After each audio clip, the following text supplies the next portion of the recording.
Hello, I'm Frederick Sadler. Let's talk about nutrition. High fructose corn syrup is a hot topic in the media today. The Seattle Times headlines proclaim that corn syrup is fueling the obesity epidemic. ScienceDaily.com publicized a new study by Duke University Medical Center that links the sugar substitute to liver scarring. CNN covered Princeton University researchers who found that high fructose corn syrup may cause more significant weight gain than table sugar. The National Health and Nutrition Survey found that the average daily consumption of added sugars of 2,157 teenagers accounted for 21.4% of their total energy. These added sugars in food and soft drinks have led teenagers to develop poor cholesterol, which may eventually lead to heart disease. The issue hits home because Americans are finding it harder and harder to avoid corn syrup. U.S. consumption of this single ingredient alone has increased over 1,000% in the last 30 years. 460 bushels of corn produced in the U.S. is used as HFCS, or high fructose corn syrup.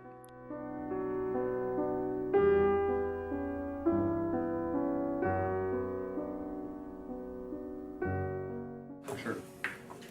Without looking at the label. I believe that this does.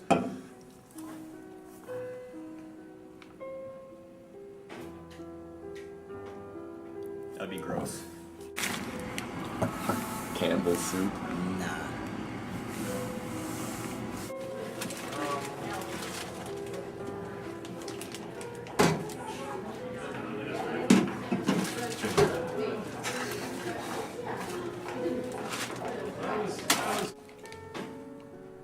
Surf off, Ben. I hope they're not putting this in my peanuts, but we'll see. Natural chocolate. Yeah. Combos. Nice and big down. Yes. Nah, I don't think nothing sweet is in that. Just snacks. Just cheese and pretzels.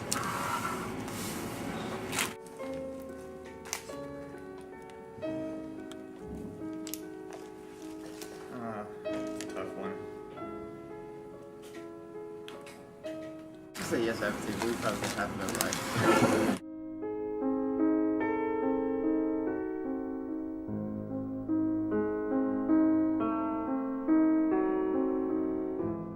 I just think it's really surprising, honestly. Like, I would have never thought that soup, first of all, would need to be sweetened with high fructose corn syrup, and I guess it's really surprising that it has high fructose corn syrup.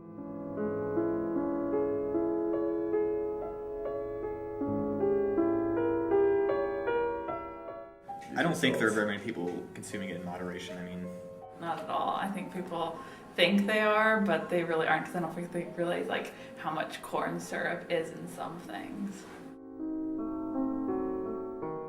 My feeling in that, just personally, would be no. I think we're probably consuming that to a high degree. I mean, I really do. I mean, if you just look at the effects of, particularly with younger people and obesity and diabetes and a lot of that, I mean, think about a lot of what's in the diet, and it's a lot of it is soda and a lot of these drinks that have high fructose corn syrup. The significant subsidies on corn production that are issued by the U.S. government have caused the price of corn itself to be less than its production costs. This is why the sweetener industry switched to high fructose corn syrup, because it was cheaper. The Global Development and Environment Institute at Tufts University estimated that corn prices were 17% below the cost of production on average from 1986 to 1996. This is estimated to have saved high fructose corn syrup manufacturers about $180 million annually and $1.98 billion total. In fact, the prices of fresh fruits and vegetables increased almost 40% from 1985 to 2000, while the prices of fats and sugars decreased. Commodities on corn make the price of unhealthy food less than that of healthy food. So here's our proposition: less corn subsidies, more fruit and vegetable funding. This would encourage farmers to grow fresh produce, leading to a larger overall yield. With a higher supply, market forces will bring down the prices of these healthier foods. A recent study published in the North Central Journal of Agricultural Economics tested the profitability of 13 alternative crops and found them to be viable and efficient alternatives to corn production. Beyond being nutritiously more beneficial, specialty crops such as fruits generally use less of the environmentally damaging fertilizers per acre than big cash crops such as corn. USDA data shows that, on average, 96% of U.S. cornfields are fertilized with nitrogen. This alone introduces 5 million tons of nitrogen onto agricultural cornfields, with the excess fertilizer running off to rivers and streams and creating polluted waters and dead zones. In contrast, only 40% of grapefruit, 36% of apples, and 26% of dates need to be fertilized. Research from the University of Minnesota has shown that prices of fruits and vegetables contribute to the amount purchased. One study found that when fruit and salad prices were reduced by 50% in a high school cafeteria, fruit sales quadrupled and carrot sales doubled. In a second study, a 50% reduction in prices at a university office building cafeteria led to fruit and salad prices tripling. Hopefully, funding that would indirectly lower the prices of fruits and vegetables would also result in more sales of those fruits and vegetables. And yes, buying more whole foods can be more expensive because you have to factor in more labor to actually then process those foods yourself in your kitchen. Studies published in the American Journal of Preventive Medicine and a study by Ohio State University researchers show that fruit and vegetable intake for children and adults does not meet the recommended levels. Eating lots of fruits and vegetables reduces the risk of health problems such as heart disease, obesity, and diabetes. School lunches are important for children to eat fruits and vegetables. This is especially true among children of low socioeconomic status. If the prices of fruits and vegetables were lowered due to increased funding, it would be easier for schools to provide fruits and vegetables for the children to eat.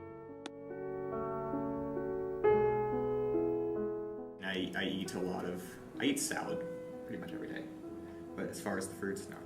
Yeah, I try to eat at least fruits and vegetables for lunch and dinner, so. I think because of the calf, like almost every line has fruits and vegetables in it, so. Lower prices on fruits and vegetables would also enable lower-income families, such as those on the SNAP, Supplemental Nutrition Assistance Program, formerly known as the Food Stamp Program, to purchase these healthier items.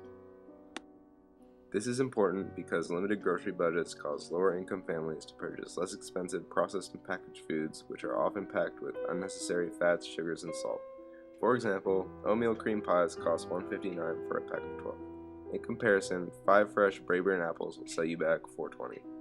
Comparing the two, the oatmeal cream pies have more calories, more fat, and more sodium, while the apples have more vitamin C, calcium, potassium, and magnesium per serving. It would be much easier for a tight-budgeted family to buy the cheaper cream pies and miss out on important vitamins and minerals. It's cheaper to make foods that have unhealthy ingredients in them because generally there's less of the actual food product in it. So there's all these other products in our food that aren't really natural. And I think that's the problem. That's why our food has become so unhealthy, is because it's all the fast food and the convenient food. As a result of their inability to afford fresh, nutrient-rich foods, SNAP participants have significantly lower intake of calcium. Shown here are SNAP participants in blue, other low-income populations in red, and the higher-income populations in green. Notice how calcium intake is directly related to income. Iron intake follows the same pattern, as does vitamin C and zinc. These factors ultimately lead to overweight and nutrient-deficient individuals.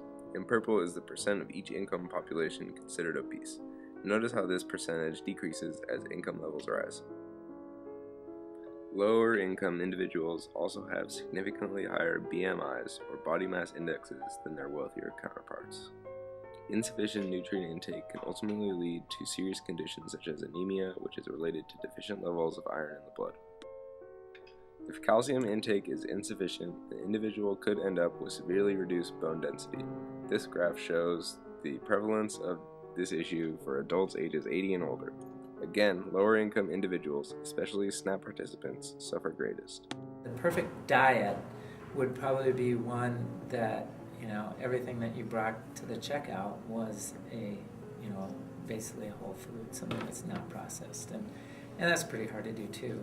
That's probably not real realistic, but I think more that way. Corn syrup isn't the only corn product unhealthily infiltrating our supermarkets' BT dubs. Corn production also greatly affects the meat industry.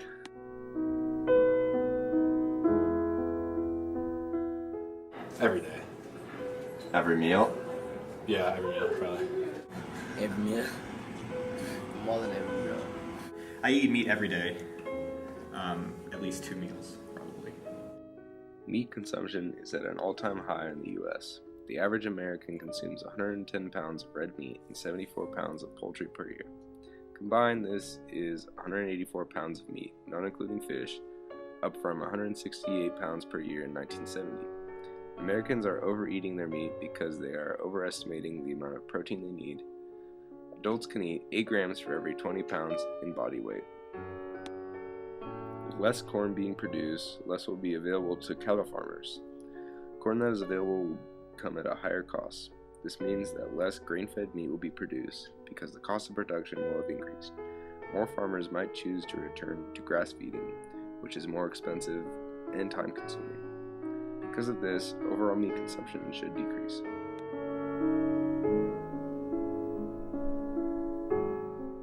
Well, besides the fact that the cows are fed corn and beet and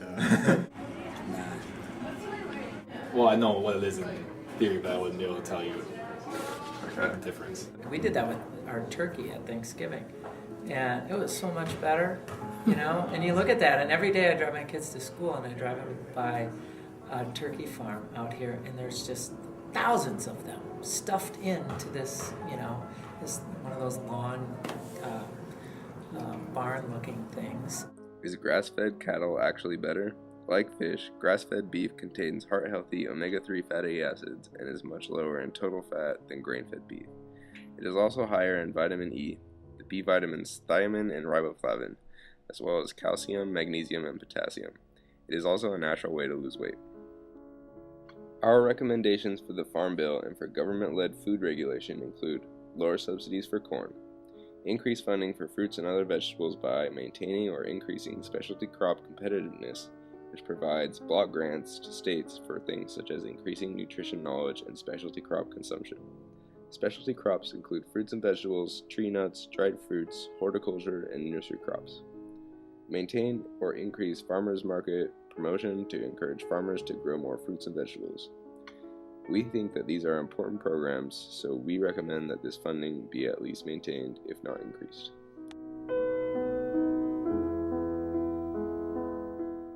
considering how much of a problem overeating, obesity, and things like that are in this country, I think that there's not enough done about it. I think they're trying to, but I think they don't do it as well as they possibly could. No, I don't. I think that maybe it's moving in that direction, that they are starting to put more laws into place. You know, it's kind of a shame that we do have a society that we now have to, go as far as having laws to make our food healthier. I would hope that there's enough people out there that make informed decisions about their food, that again, as individuals, it's up to us to eat healthy.